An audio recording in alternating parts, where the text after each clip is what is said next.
Hello everyone, আসসালামু আলাইকুম। আশা করি ভালো আছেন। আমরা সবসময় কি করি, ফেসবুকে বা ইউটিউবে মানে ভিডিও আপলোড দিই। আমরা এডিটিংটাকে এরকম কেমনে করি এটা বেশিরভাগ লোকেরা জানে না। আর সুন্দর মতন কেউই এডিটিংটা করতে পারে না। আর কিভাবে এডিটিংটা করা লাগে এই জিনিসটা আপনাদেরকে আমি এখন দেখাবো মোবাইলের মাধ্যমে।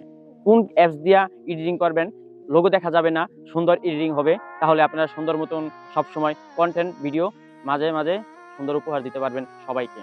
আর দেখেন আমার সামনে আসেন, আমি একটু দেখাই। আমি এই জিনিসটা দেখাই। আমরা এই যে এটা দিয়া আমি অনেকটাই আছে তো এই যে ক্যাপকাট। ঠিক আছে? এটা দিয়ে আমরা ঢুকলাম। ঢোকার পরে ইনশট এর ভিতরে ঢুকছি। এই যে দেখেন। আমরা কেমনে এডিটিং করি। এই দেখেন। দেখছেন? দেন। আমরা এইভাবেই এই যে নাম লিখবেন। নামের ভিতরে এই যে এই জায়গায় দেওয়া আছে, আপনার ক্যাপশন দেওয়া আছে। মানে এই ক্যাপশনের ভিতরে ঢুকবেন সবসময়। আবার আপনি মিউজিক ব্যবহার করলে এই যে মিউজিক এই জায়গায় আছে, মিউজিক ব্যবহার করতে পারবেন। আবার আপনার ব্যাকগ্রাউন্ড মানে আপনি কোয়ালিটি চেঞ্জ করবেন বা অনেক সাদা করবেন, লাল করবেন। এই যে দেখেন। এটা একটু টান দিলাম।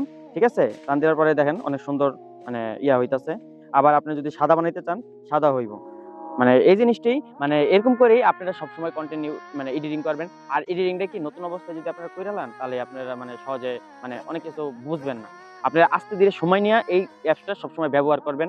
আর সবসময় আপনারা এই অ্যাপসটা দিয়ে মানে টিপাটিপি করবেন তাহলে অনেক কিছু শিখতে পারবেন। আশা করি বুঝতে পারছেন কির মাধ্যমে আমরা এডিটিং করি।